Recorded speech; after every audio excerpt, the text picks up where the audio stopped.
Welcome to At Home in the Shed. Once again, we're not in the shed because we're on lockdown again. Yeah, yeah. You know, lockdown the sequel, as they said on the news the other night. Is that what we called it? I don't mind sequels, but this is not a sequel I like. Nah, shit, isn't it? I'm stuffed in a little corner, look. This is a crap sequel. Out the way. This is like, one that you ain't going to want to rent on video in 10 years' time. Nah. Mate, I'll tell you. Now they're saying it end of February, maybe March, they're going to get this going. Yeah. I can't do much more. I'm going to end up hanging myself, roping myself up. Unreal, isn't it? I know, it's mad, isn't it? Oh, it is, mate. It is. But, maybe, just maybe, we can lighten the mood a little tonight. Yeah, well, I've got a few items of interest. I mean, obviously, I haven't been going out much because nowhere's been open. Nah. I've been buying a few things online, and a mate of mine has given me another load of stuff the other day. I met him, and he basically gives me stuff that he doesn't want anymore, and I either sell it at boot sales or eBay, and some of the stuff he gives me is a bit random, and this is one, actually, which I watched last night. It weren't bad. It's, you've heard of Emmanuelle, and you've heard of Black Emmanuelle. Yes, I have, yeah. This is Yellow Emmanuelle. Eh? Yellow Emmanuelle. So they've done the full spectrum, did they? Yeah. This is set in Hong Kong. No, I've never guessed. And the girl's name is Emmy Wong in it, Yeah. But I mean, to be quite honest, right, it weren't bad. I mean, it was the typical thing that you could imagine wandering around Soho in the 70s and seeing it on one of them big cinema billboards, Yeah. But it was pretty sort of like tame, really. Bit of nudity, bit of punch-ups and fights and that. Yeah. But it was basically, the story was that this guy is a pilot and he gets injured and he ends up in hospital and she's a doctor and she treats him and he falls in love with her. But unfortunately for him, he's got a jealous girlfriend who puts the kibosh on it, which sends poor Yellow Emmanuelle out onto the streets, and she becomes a high-class hooker. Yeah.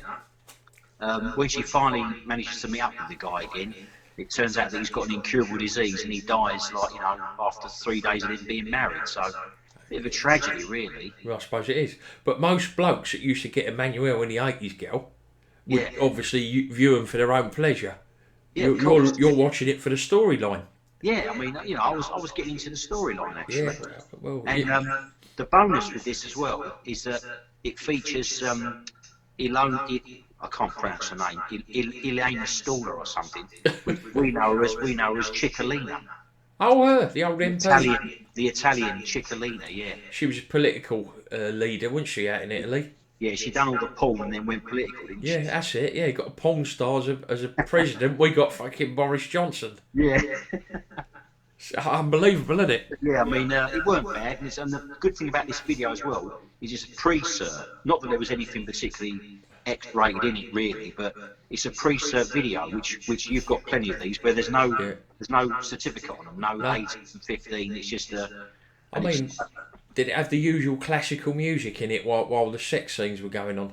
Yeah, there was a bit of classical music, and also when the guy was getting beaten up, it was a bit like funky music, like Hong Kong waterfront music. That's it. Yeah.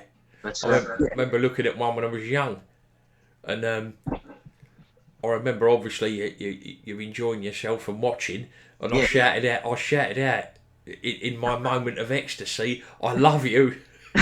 So while I was watching it on VHS, don't know why I said it. Just did.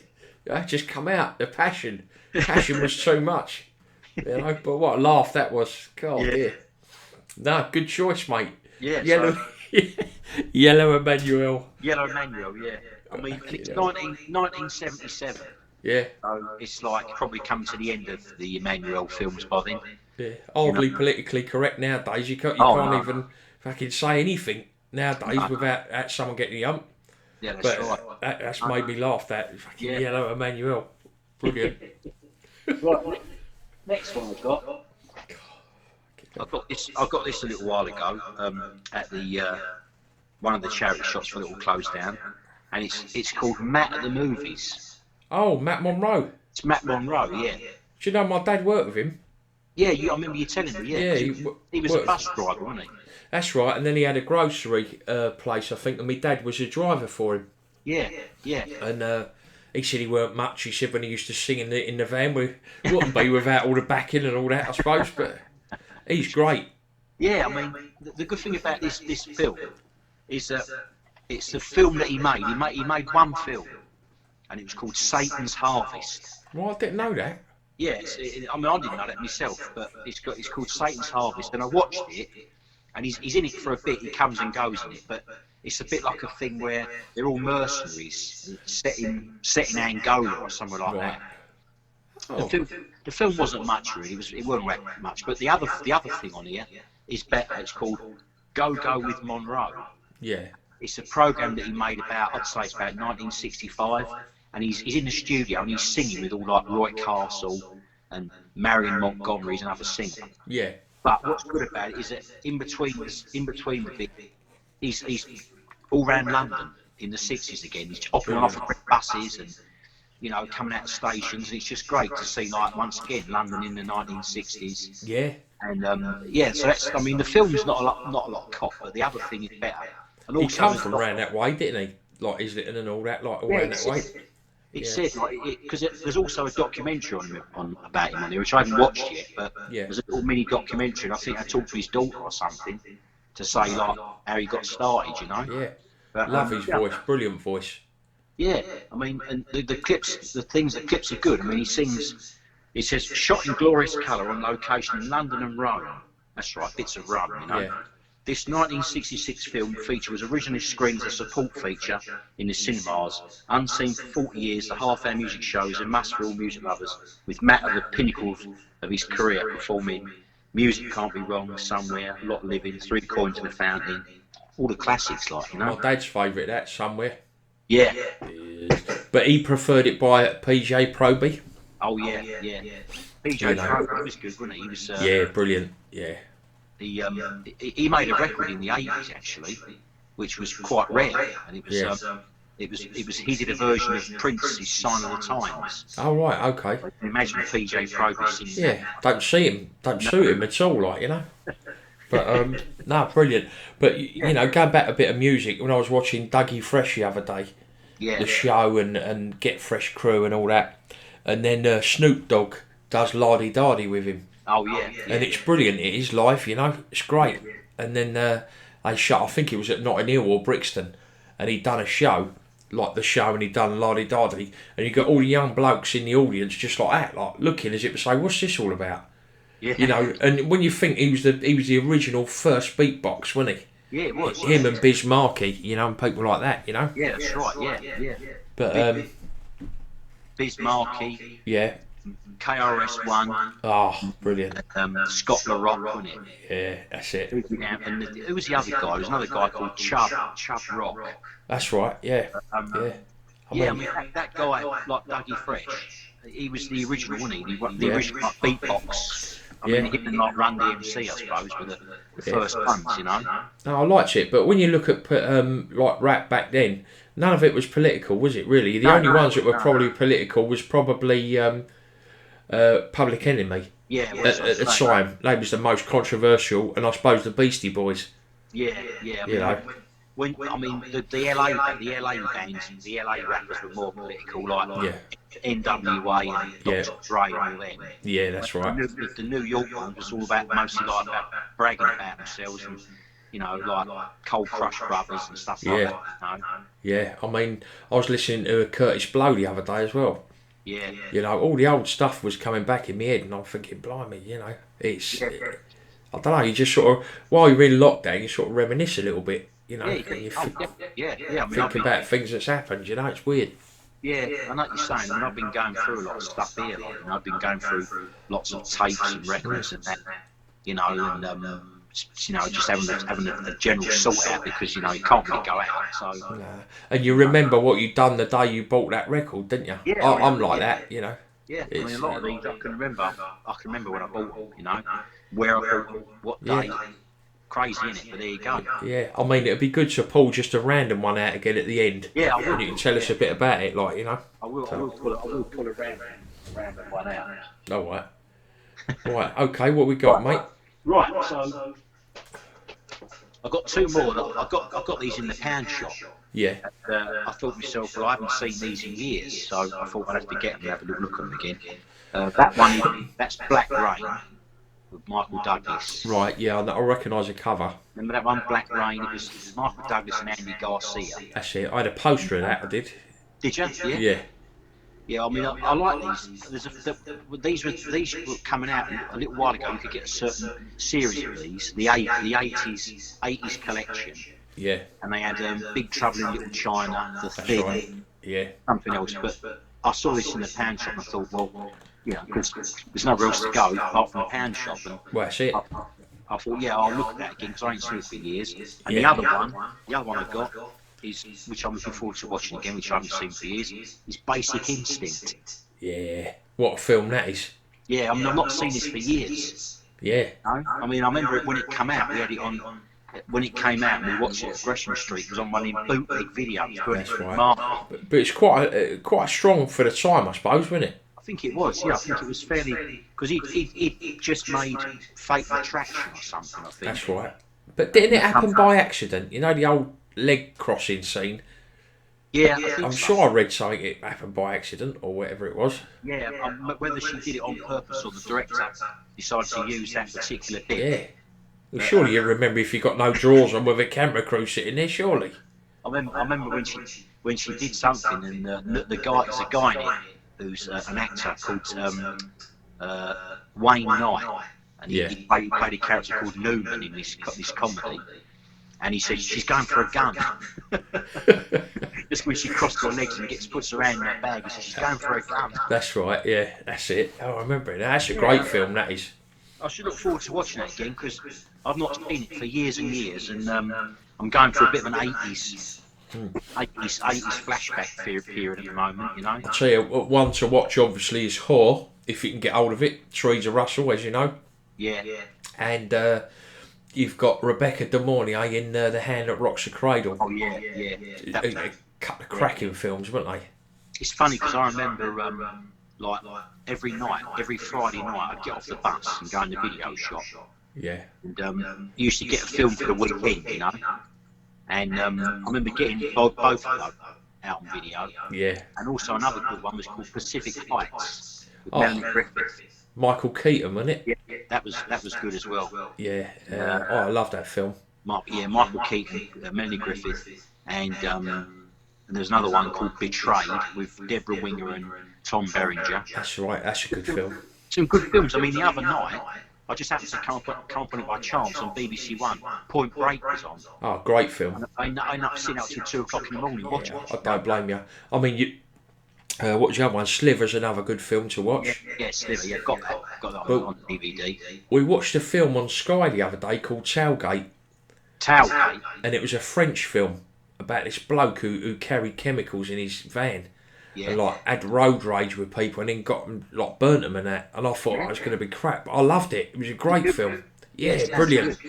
But I must admit, the only other good foreign film like that I've seen is Wreck. Wreck, yeah. Which is called REC. God, mate, that's unreal. Oh, Wreck, yeah, I know. Yeah. Yeah. Like a zombie film. Yeah. Yeah. Great stuff. Yeah, it's good stuff, mate. Right, the next one we got. Yeah.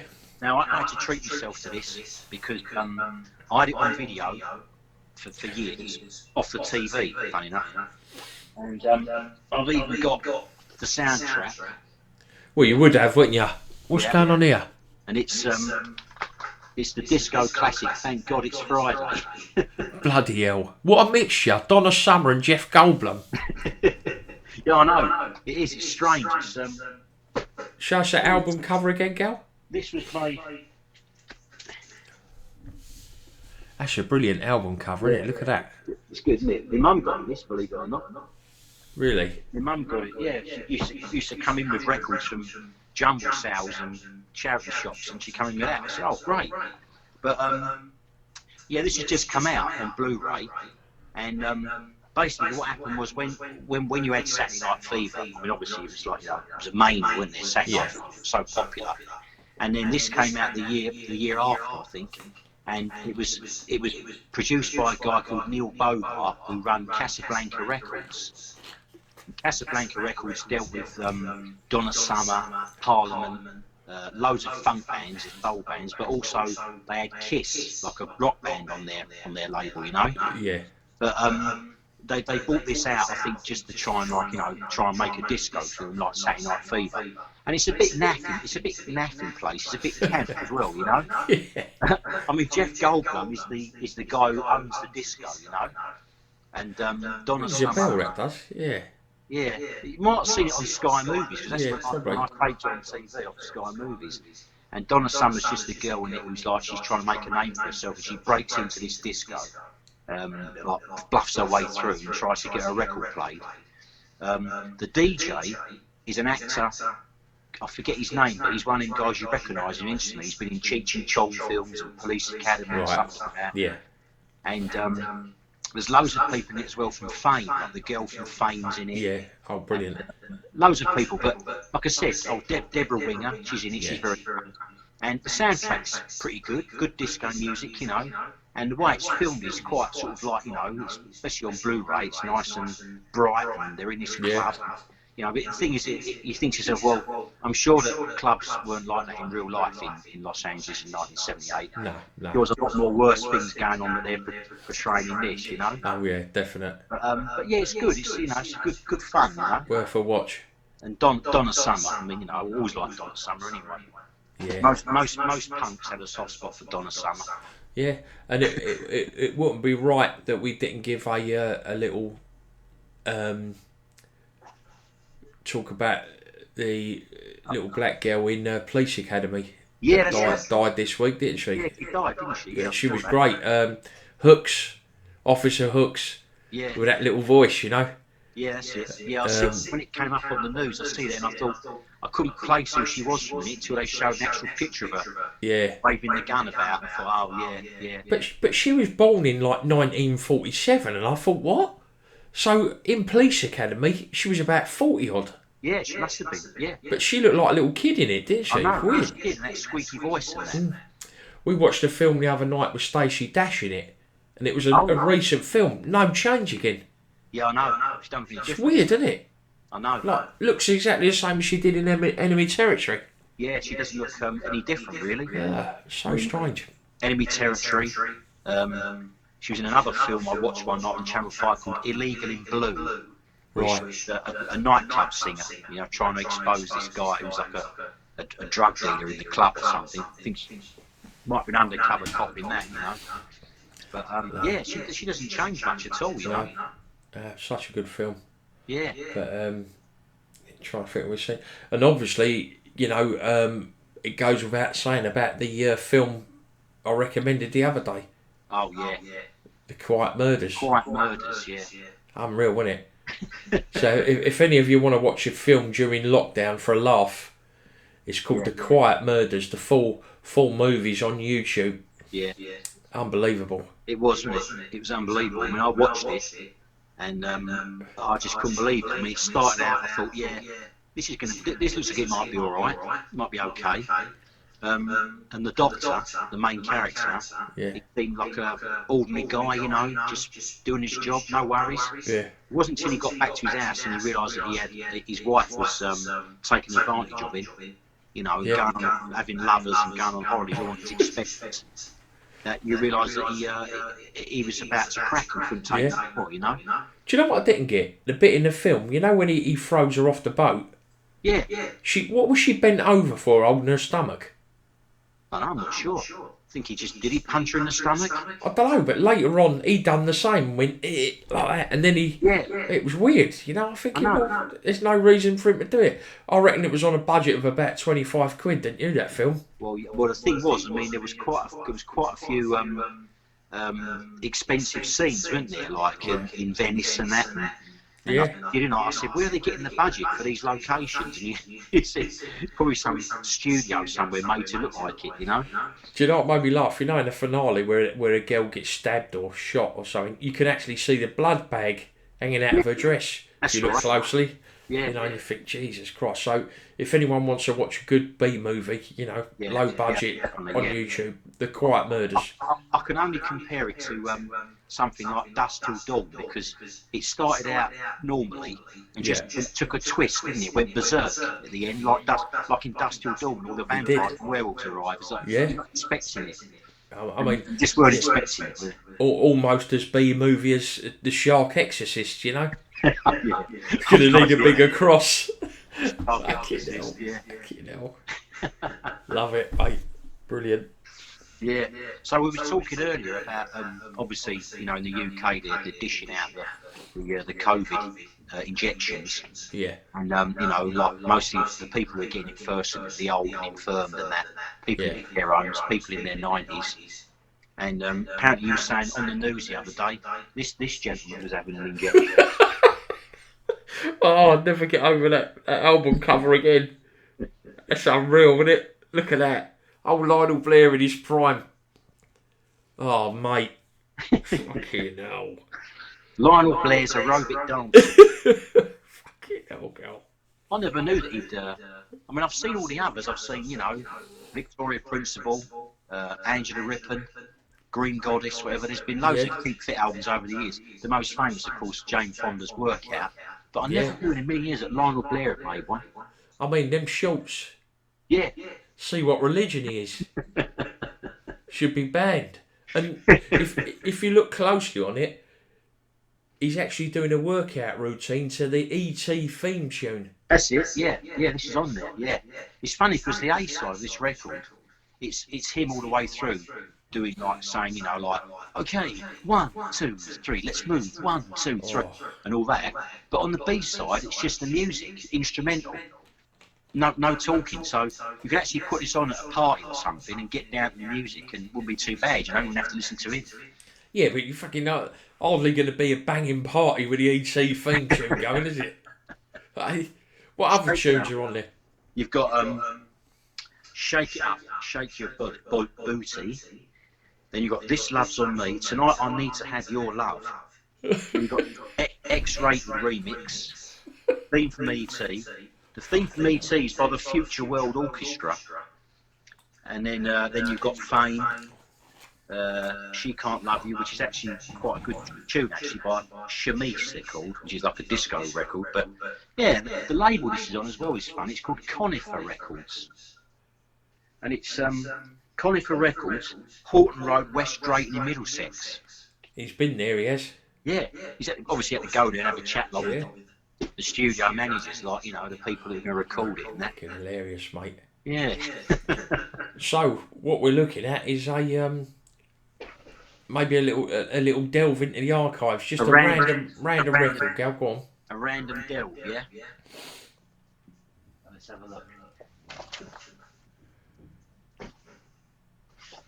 You're breaking all the rules in the book in broadcasting. Here we go. Generation. Valley of the Dolls. Yeah. What's that all about? Oh, it's just like a punk record, you know. Yeah. Next, I got that out of the punk section up there. Right.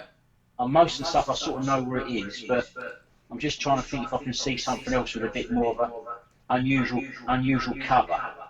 What about this? CJ and Company, Dead Eye Dick. What the fuck's that? All I can say is it's like a disco record with a western theme, you know? That's strange. Isn't it? That cigar and that. Yeah.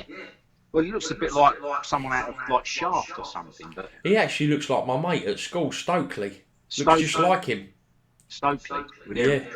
Perhaps that's what he was doing when he left school. Perhaps he was hanging out in western bars. Yeah, I remember last time I spoke to him, I said, how you doing? He said, still losing. Still a loser. He went losing at everything, you know. He said, none of us ever made it at that school. He went, I said, no, we didn't, mate. I said, just into fighting and nicking things. But Funny, no. that was the name of an American, some American revolutionary, wasn't it? Stokely Carmichael. Oh, I don't know. Yeah, probably. Yeah, I seem to remember hearing about Stokely Carmichael. Yeah. He looks like Richard Pryor a little bit. always try and drag out something a bit, you know. Yeah. That was just a random pull out, you know. But obviously there's loads here, so you know I can always. Does make me wonder what you've got in there, what little secrets you got going on. Yeah. Well, mostly all my stuff I've had for years and that, but I've got other stuff down here which I've you know, which I must delve out for the next one, you know. Yeah, oh, definite. Well, hopefully it won't be long before we can do a proper one. Yeah, hopefully. I mean, the thing is, I mean, it all seemed like it was all okay, wasn't it, last year? Around about sort of September time. Yeah. You know, when you had all the regulations that you could start to go around people's houses again and you know, things like that. But I mean come round yours, didn't I? I had long hair. Yeah. But I mean, now obviously things have changed again. So No, exactly, mate. But yeah, so we'll round it off there, the recording. Yeah. And we'll, if you stay on the line, Gal, we'll come and have a quick chat. Yeah. And then yeah, so thanks for watching, guys, and hopefully next time we'll be able to do it properly in the shed. Yeah. So thanks for watching, much appreciated. Hope you enjoy it, and hope to see you all soon. All good. Cheers, guys.